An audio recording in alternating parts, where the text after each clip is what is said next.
Doctor Baba Saheb Ambedkar open university.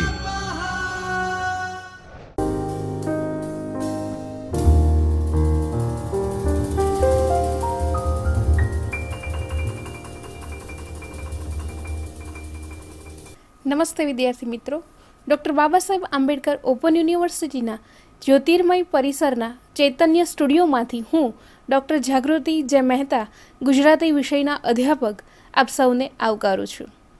તો વિદ્યાર્થી મિત્રો, આજે હું તમને વિજ્ઞાન વિદ્યાશાખાના બીજા વર્ષના મુખ્ય વિષય ગુજરાતીના પેપર નંબર 4માં મધ્યકાલીન ગુજરાતી સાહિત્યનું સ્વરૂપ આખ્યાનના વિભાગ 1માં એકમ 1, જેમાં મધ્યકાલીન ગુજરાતી સાહિત્ય સર્જન અને સર્જક વિશે વાત કરીશ।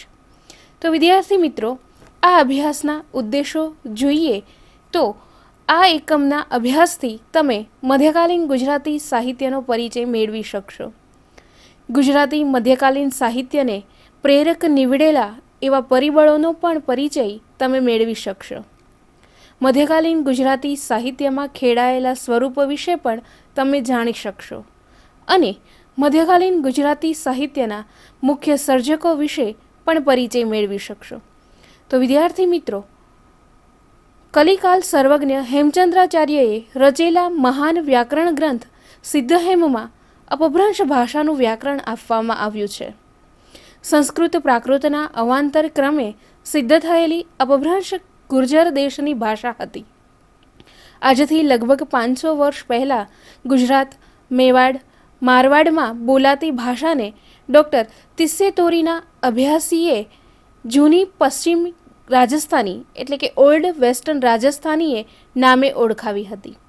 આપણા વિદ્વાનોએ યોગ્ય રીતે જ એ ભાષાને મારું ગુર્જર કહીને ઓળખાવી હતી, કારણ કે મારવાડ ગુજરાતમાં એ ભાષા બોલાતી હતી।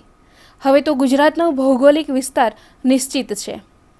એ વિસ્તારમાં બોલાતી ભાષા એ ગુજરાતી ભાષા પ્રેમાનંદે પોતાના 10મ સ્કંદના આખ્યાનમાં નામ પાડીને બાંધુ નાગદમણ ગુજરાતી ભાષા એમ ગુજરાતીને ઓળખાવી છે।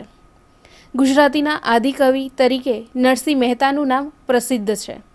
નરસિંહ પહેલાં પણ કેટલાક કવિઓએ ગુજરાતી ભાષામાં રચનાઓ કરી હતી।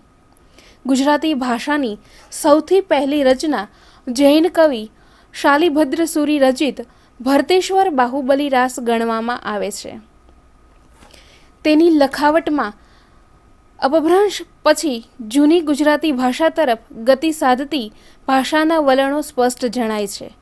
કોઈ પણ ભાષાના સ્વરૂપને સમજવા માટે અભ્યાસીઓ પાસે મુખ્યત્વે સાહિત્યિક લેખિત સામગ્રી હોવી મહત્વની બની શકે છે। એ સાહિત્યનું સંશોધન સંપાદન કરતાં જે તે સર્જનની ગુણવત્તા પારખી શકાય છે। સાથે સાથે સર્જકની ક્ષમતાનો અને સમાજની સાંસ્કૃતિક પરિસ્થિતિનો પણ આપણને પરિચય થાય છે। એ ઉપરાંત જે તે રચનાની સાલ, ભાષા સામગ્રી અને એના સર્જકના પરિચય વિશે અભ્યાસ કરવાની પણ શક્યતાઓ પેદા થાય છે। આ પ્રકારની વિવિધ સામગ્રી અને શક્યતાઓના અનુસંધાનમાં આપણને મધ્યકાલીન ગુજરાતી સાહિત્યનો અભ્યાસ કરવાની સુવિધા પ્રાપ્ત થઈ છે। ગુજરાતના વિદ્વાન સારસ્વતોના ખંતીલા અભ્યાસના એ મિષ્ટ ફળ આપણને પ્રાપ્ત થાય છે। આપણે ગૌરવથી જ કહી શકીએ કે મધ્યકાલીન ગુજરાતી સાહિત્ય જેટલું સમૃદ્ધ છે એટલું જ સમૃદ્ધ એનું સંશોધન પણ છે જ।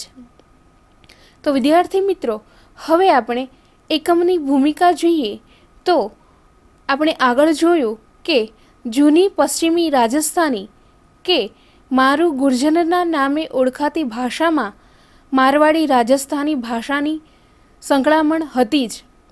એ પછી ગુજરાતી ભાષાનું સ્વતંત્ર બંધારણ ઘડાતું જાય છે।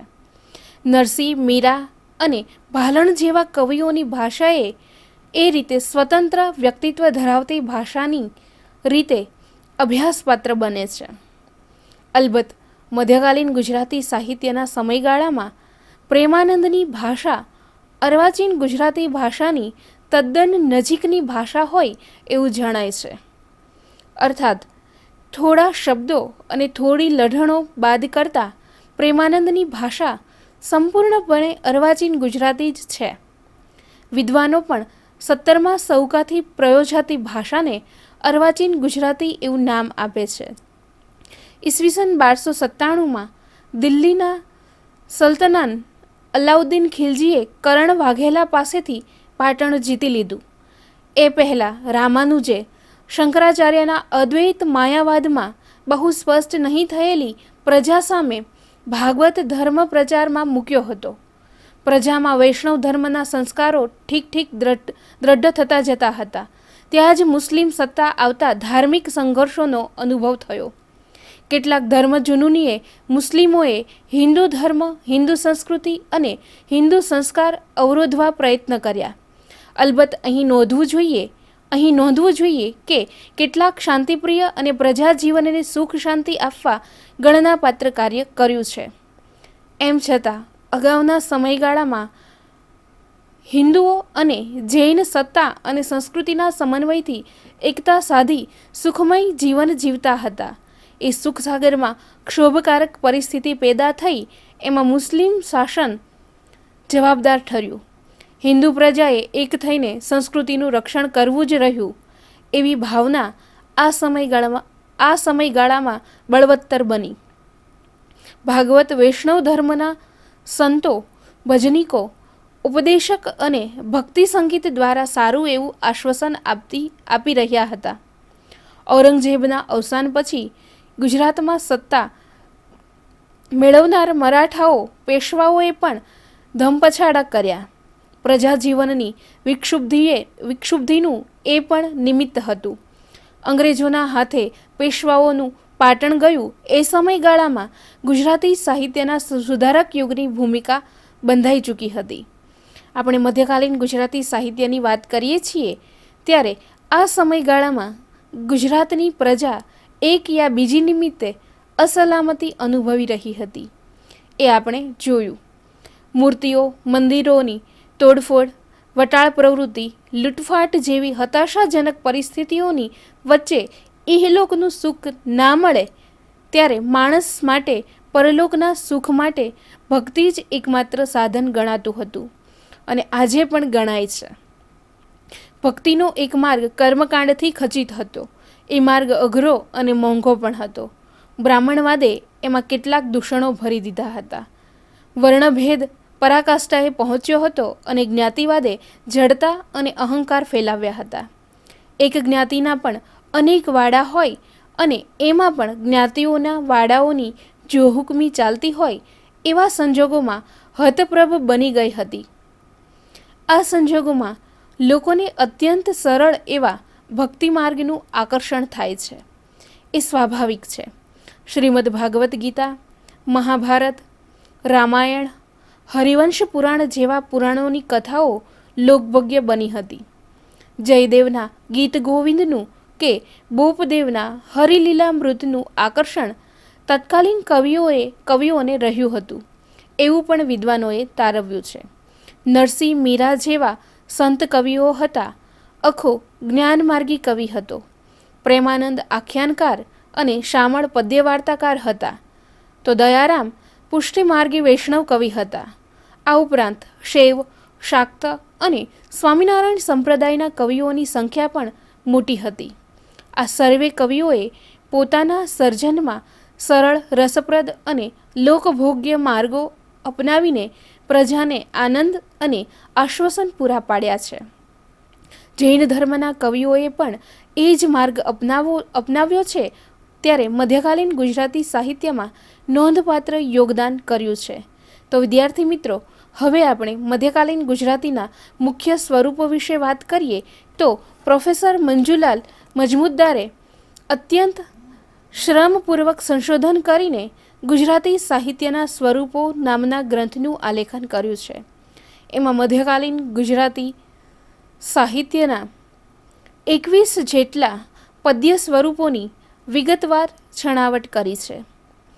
મુક્તક જેવી સાવ નાનકડી રચનાઓથી માંડીને આખ્યાન, પ્રબંધ, લોકવાર્તા જેવી વિસ્તારથી આલેખાયેલી રચનાઓ રચનાઓ સુધીનું સ્વરૂપ વૈવિધ્ય આપણા મધ્યકાલીન ગુજરાતી સાહિત્યમાં પ્રમાણી શકાય છે.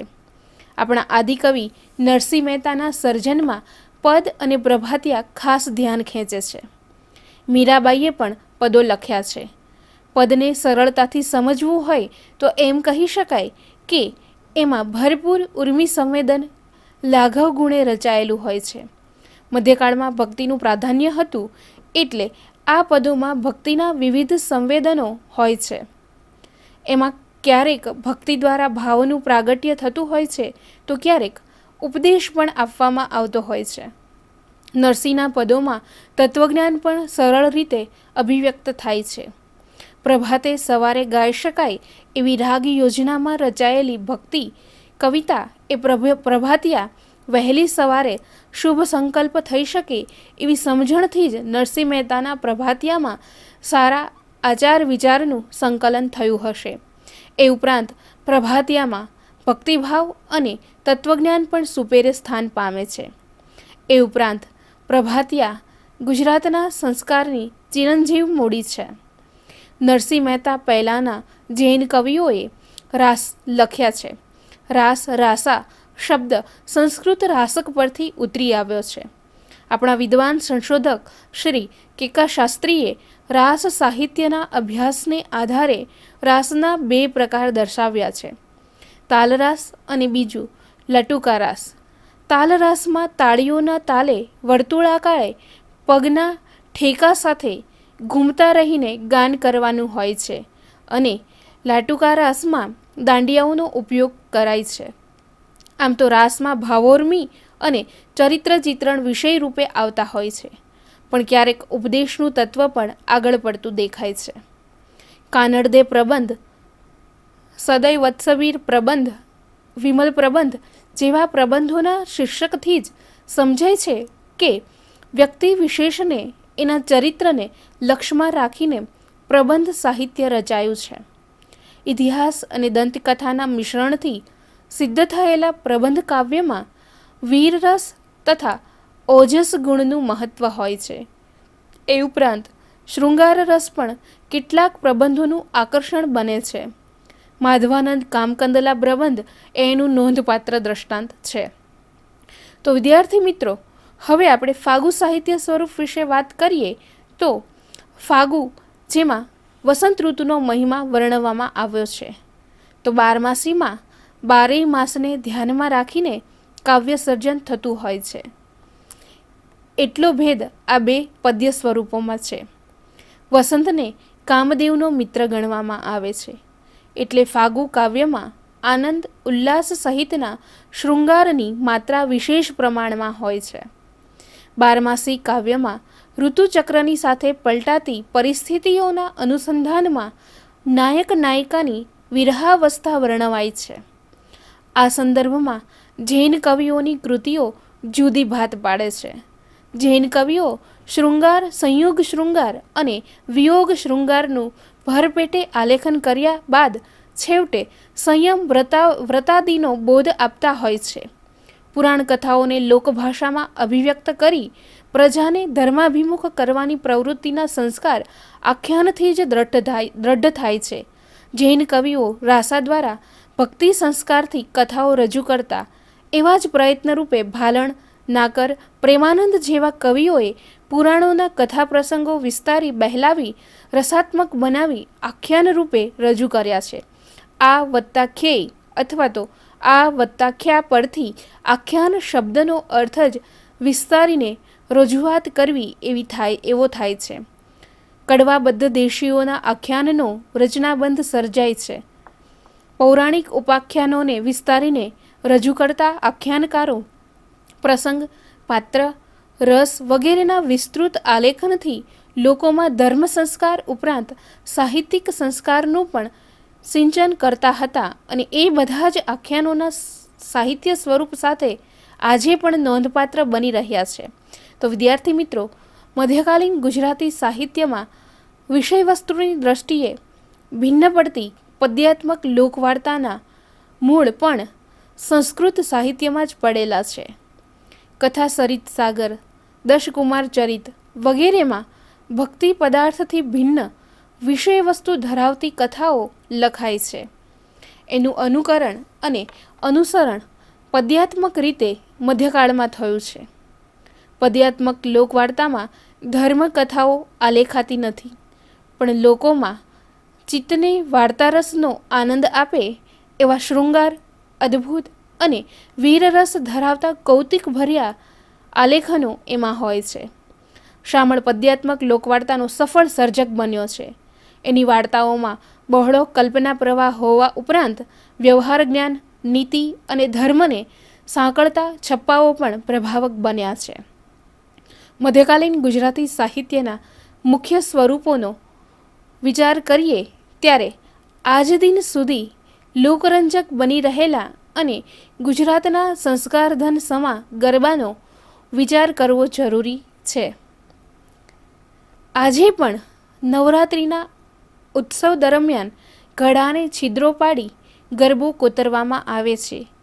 એ કોતરેલા ગરબામાં દીવો પ્રગટાવી એની ફરતે વર્તુળાકારે તાળી, ચપટી, મંજીરાના તાલે બહેનો ગરબે રમે છે. ગરબા ગવાય છે. કોરેલા ગરબાની અંદર પ્રગટાવેલા દીપને સંસ્કૃતમાં ગર્ભદીપ કહેવાતો. અનુમાન છે કે એના પરથી ગુજરાતીમાં શબ્દ બન્યો ગરબો. મધ્યકાલીન ગુજરાતીમાં ભાણદાસે ગરબો ગરબી શબ્દનો સૌપ્રથમ ઉલ્લેખ કર્યો હોય એવું વિદ્વાનોએ નોંધ્યું છે. એ પછી વલ્લભ મેવાડાએ ગરબાના સ્વરૂપને માતબર બનાવ્યું છે. સામાન્ય ખ્યાલ એવો છે કે નવરાત્રિમાં પુરુષો વર્તુળાકારે ઘૂમીને તાલ લયબદ્ધ રીતે જે ગાય તેને ગરબી કહેવાય અને એ જ રીતે બહેનો કરે તેને ગરબો કહેવાય. સામાન્ય રીતે એ ગાનમાં માતાજીના ભક્તિ ગીતો હોય છે. દયારામે કૃષ્ણ ભક્તિની ગરબીઓ પણ રચી આપી છે. મધ્યકાલીન ગુજરાતી સાહિત્યના મુખ્ય પદ્ય સ્વરૂપોનો અભ્યાસ કર્યા પછી વિદ્યાર્થી મિત્રો એ સમયગાળાના ગદ્ય વિશે થોડો વિચાર કરવો જોઈએ. તો આપણે અહીં કંઈ બધા પદ્ય સ્વરૂપો વિશે વિચારણા કરી નથી, પણ પદ્ય સ્વરૂપો વિશે આટલી વાત કર્યા બાદ થોડું ગદ્ય વિશે પણ જાણી લઈએ. તો વિદ્યાર્થી મિત્રો, અલંકાર પ્રચુર અને સમાસ પ્રચુર શૈલીમાં લખાયેલા વર્ણક નામના ગદ્ય પ્રકારનું મૂલ્યાંકન સંપાદન કરીને વર્ણક સમુચ્ચય દ્વારા ડૉક્ટર ભોગીલાલ સાંડેસરાએ આ પ્રકાર હાથવગો કરી આપ્યો છે. એ જ રીતે શિશુ સમાન સમાજ ધરાવતા મુગ્ધ માણસો માટે બાલાવબોધ દ્વારા અવબોધ જ્ઞાન આપવાની પ્રવૃત્તિ જૈન સાહિત્યમાં થયેલી છે. એમ ધર્મબોધ અને કથાઓનું નિરૂપણ થતું રહ્યું હતું. 18મા સૌકામાં થઈ ગયેલા મુનિ પદ્મ વિજયજીના બાલાવબોધોએ પહેલાં લખાયેલા બાલાવબોધોની તુલનાએ વધુ જાણીતા બન્યા છે. આ ઉપરાંત ટબો, ઔક્તિક જેવા પ્રકારોમાં ગદ્યનો ઉપયોગ થયો છે. તો મિત્રો, ગદ્યની સમૃદ્ધિ તત્કાલીન સંદર્ભમાંનો અનુભવ કરવા માટે માણક્યચંદ્ર સુરી રચિત પૃથ્વીચંદ્ર ચરિતને વિદ્વાનો આગળ ધરે છે. ધર્મ અને કથા બંને સરળ મધુર ગદ્યમાં સંયોજિત થયા હોવાથી તેનું વિશેષ મૂલ્ય અંકાયું છે. મધ્યકાળમાં રચાયેલા કલાત્મક અને રસિક ગદ્યના નમૂના લેખે પૃથ્વીચંદ્ર ચરિત નોંધપાત્ર કૃતિ બને છે. શ્રી સ્વામિનારાયણ સંપ્રદાયના વચનામૃતમાં ઉપદેશનું જ પ્રાધાન્ય છે. એમ છતાં એના ગદ્યમાં આવતા છટાદાર ઉપદેશ વચનો, વાક્યરૂઢિઓ અને પદવિન્યાસ વિદ્વાનોને આકર્ષે છે. તો વિદ્યાર્થી મિત્રો, આપણે એટલું તો અવશ્ય યાદ રાખવું જોઈએ કે પદ્યની જેમ મધ્યકાળમાં ગદ્યમાં પણ ધર્મનું પ્રભુત્વ એમનું એમ જ રહ્યું છે. તો હવે હું મધ્યકાલીન ગુજરાતી સાહિત્યના મુખ્ય સર્જકો વિશે વાત કરું તો સર્જનલક્ષી ગુણવત્તા અને વિપુલતાના સંદર્ભમાં નરસિંહ મહેતા મધ્યકાલીન ગુજરાતી કવિતાના આદિકવિનું માનભર્યું સ્થાન પામે છે.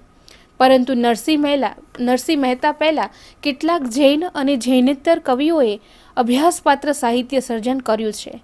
એમાંના જૈન કવિઓ શાલિભદ્ર સૂરીએ ભરતેશ્વર બાહુબલી રાસ, તો વિનય સુંદરે નેમિનાથ ચતુષ્પદિકા, તો જીન પદ્મસુરીએ, શેરી સ્થૂલી ભદ્ર ફાગુ અને જૈનેતર કવિઓ અસાયતે, હંસાઉલી, ભીમે, સદવત્સ ચરિત, અબ્દુલ રહેમાને, સંદેશક રાસક, તો શ્રીધર વ્યાસે રણમલ છંદ એઓના વિવિધ પ્રકારના કાવ્ય સ્વરૂપો, વિષયો અને ભાષા સામગ્રીની દ્રષ્ટિએ અભ્યાસપાત્ર બન્યા છે.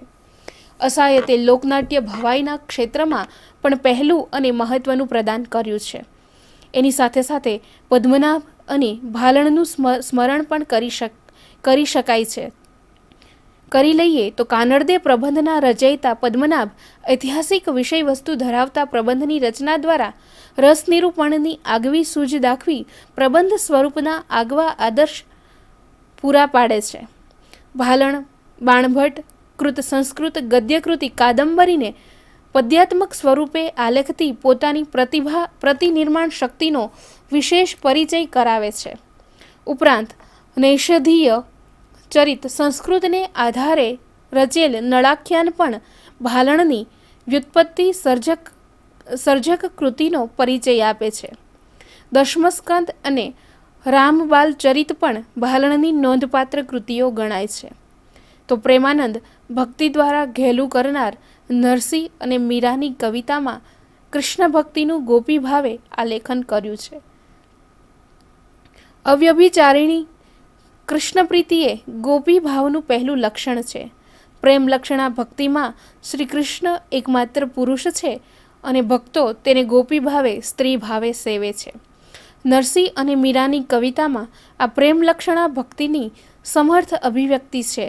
બંને કવિઓના પદો આજે પણ લોકોમાં અને વિદ્વાનોમાં એક સરખું આકર્ષણ ટકાવી શક્યા છે. એ જ તેમની મહત્તા છે. નરસિંહ મીરાના પદોની વિશેષતા એ છે કે એમણે અવારનવાર તેઓનું આત્મવૃત્તાંત પ્રગટ કરતું રહ્યું છે.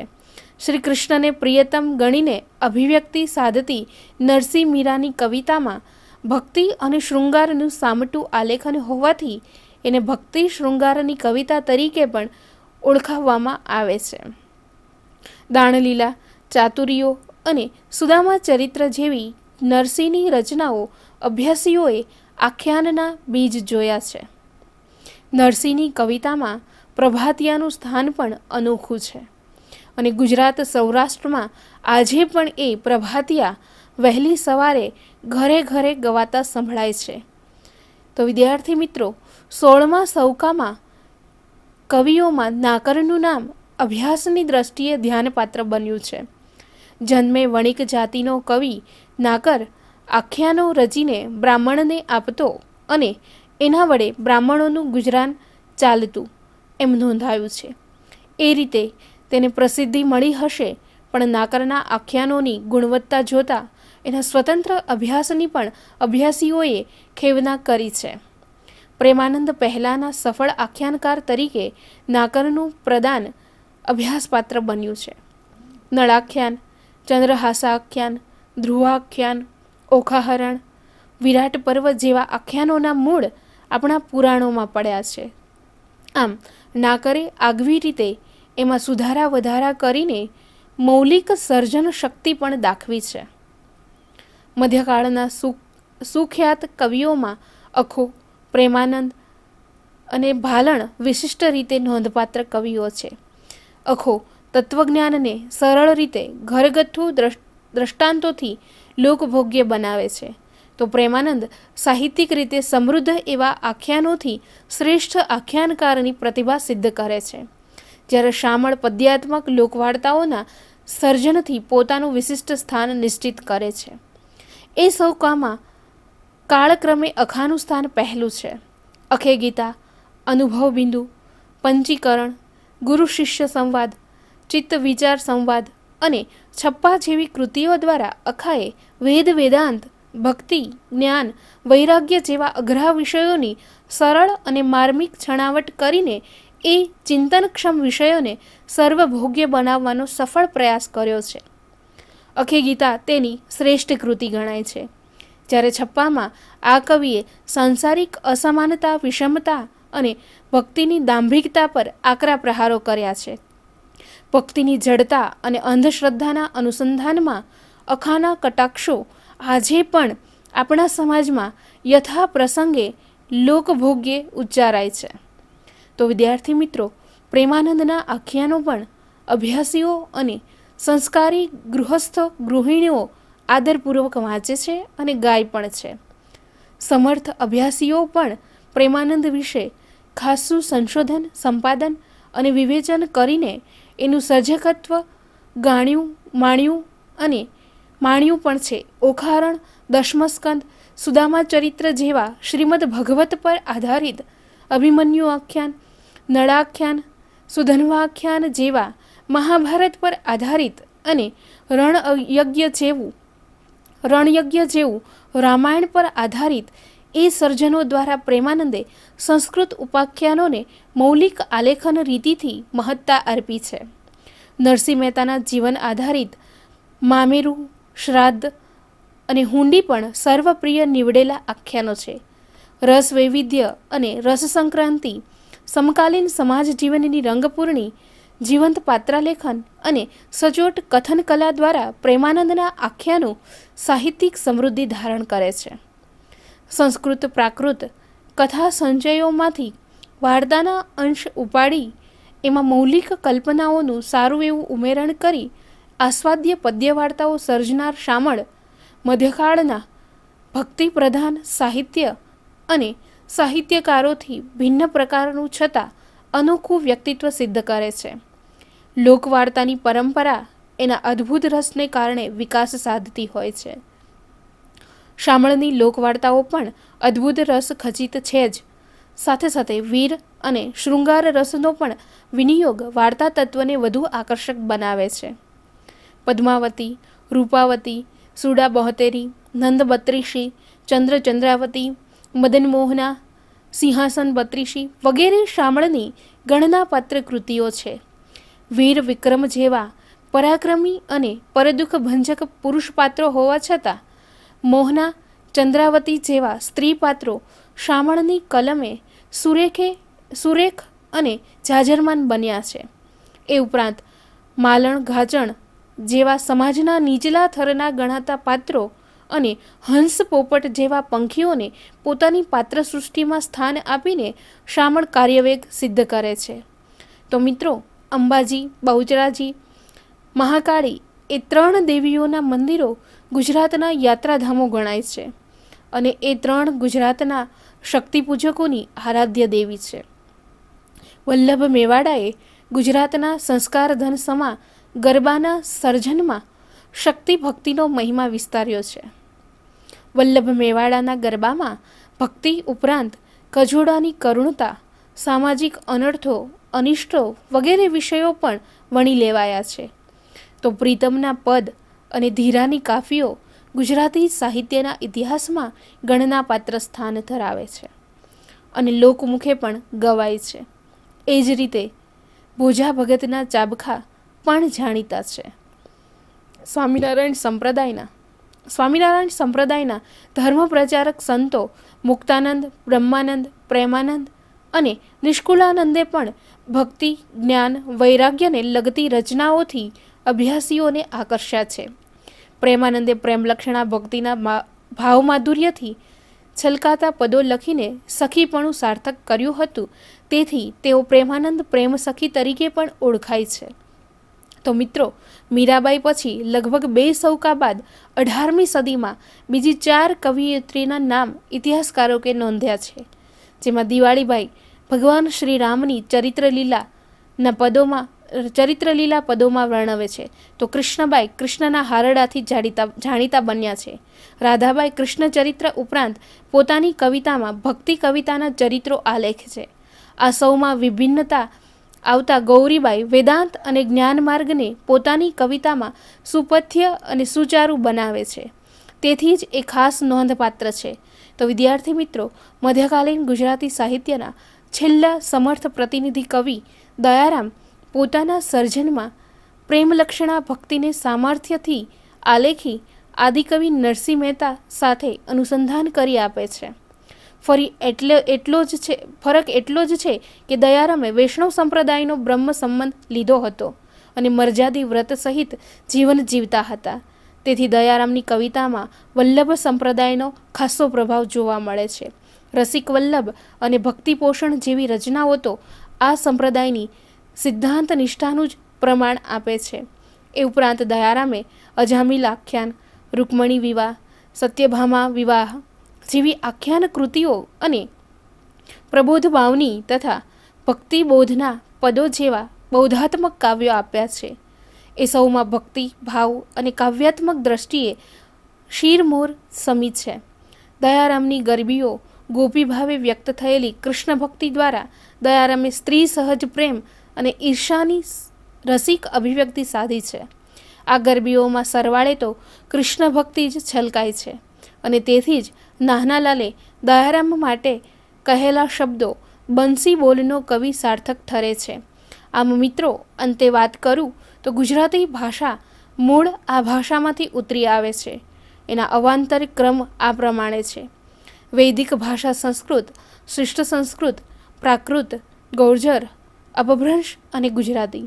આમ મધ્યકાલીન ગુજરાતી સાહિત્યના આદિકવિ નરસિંહ મહેતા ગણાય છે, પણ નરસિંહ પહેલાં જૈન અને જૈનેતર કવિઓએ જુદા જુદા સ્વરૂપોની કેટલીક નોંધપાત્ર કૃતિઓ રચી છે.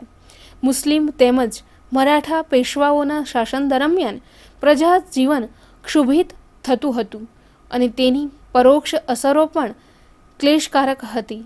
સમાજમાં એકતા સાધવા ધર્મ એક પ્રબળ આશ્વાસક સાધન લાગતા બનતા ભક્તિ કવિના મંડાણ થાય તો મધ્યકાલીન ગુજરાતી સાહિત્યમાં પદ, પ્રભાતિયા, રાસ, ફાગુ, પ્રબંધ, આખ્યાન, પદ્યાત્મક લોકવાર્તા, બારમાસી, ગરબો, ગરબી જેવા સ્વરૂપો અસ્તિત્વમાં આવ્યા અને વિકસ્યા. જ્યારે મધ્યકાલીન ગુજરાતી સાહિત્યના મુખ્ય સર્જકોમાં નરસિંહ મહેતા, મીરાબાઈ બ્રહ્મલક્ષણા ભક્તિ અને ભક્તિ શૃંગારનો આરંભ કર્યો તો અખાએ તત્વજ્ઞાનને સરળ બનાવી વિવિધ રીતે આલેખન કર્યું છે. પ્રેમાનંદે આખ્યાનો દ્વારા અને શામળે લોકવાર્તાઓ રચીને સુયશ પ્રાપ્ત કર્યો છે. તો વલ્લભ મેવાડાના ગરબા, પ્રીતમના પદ, ધીરાની કાફીઓ, તો ભોજા ભગતના ચાબખા વગેરે પણ સ્મરણીય કૃતિઓ છે. અને મધ્યકાલીન સાહિત્યમાં મીરા પછી લગભગ 2 સૌકા બાદ કેટલીક કવિયત્રીઓના નામ પણ ધ્યાનપાત્ર બને છે. એ સૌની ભક્તિ કવિતા વચ્ચે ગૌરીબાઈએ આલેખેલી જ્ઞાન તત્વજ્ઞાનની કવિતા વધુ આકર્ષક બની છે. જ્યારે સ્વામિનારાયણ સંપ્રદાયના કવિઓનું પ્રદાન પણ ભક્તિ અને અભ્યાસમાં ગણનાપાત્ર બન્યું છે. આમ મધ્યકાળના છેલ્લા કવિ દયારામે પુષ્ટિમાર્ગ અને વૈષ્ણવ સંપ્રદાયને નજર સમક્ષ રાખી પ્રેમલક્ષણા ભક્તિના પદો, પુષ્ટિમાર્ગીય જ્ઞાન પ્રગટાવતી અન્ય કૃતિઓ અને કેટલાક આખ્યાનોનું સર્જન પણ કર્યું છે. દયારામની ગરબીઓ કવિની વિશિષ્ટ સિદ્ધિ ગણાય છે. વિપુલ પદ્ય સાહિત્યની સાથે કેટલુંક રસપ્રદ અને અભ્યાસીઓને ઉપયોગી ગદ્ય પણ રચાયું છે. ગદ્યમાં પણ ધર્મનો જ મહિમા વિશેષ પ્રમાણમાં રહ્યો છે. તો વિદ્યાર્થી મિત્રો, આટલા અભ્યાસ બાદ તમે તમારી પ્રગતિ ચકાસો, જેના માટે હું તમને થોડા સવાલો આપું છું, જેના જવાબ તમે તૈયાર કરજો. પ્રશ્ન 1. મધ્યકાલીન ગુજરાતી સાહિત્યના મુખ્ય સ્વરૂપોનો પરિચય આપો. પ્રશ્ન 2. ગુજરાતી ભાષાના ઉદ્ભવ વિશે નોંધ લખો. પ્રશ્ન 3. મધ્યકાલીન ગુજરાતી સાહિત્યના મહત્વના સર્જકોનો પરિચય આપો. પ્રશ્ન 4. મધ્યકાલીન ગુજરાતી કવિયત્રીઓનો પરિચય તૈયાર કરો. તો વિદ્યાર્થી મિત્રો, આપણે હવે ફરી કોઈ નવા મુદ્દાની વિસ્તૃત માહિતી સાથે મળીશું. આપ ખૂબ પ્રગતિ કરો એવી શુભકામના સાથે આપ સૌનો ખૂબ ખૂબ આભાર.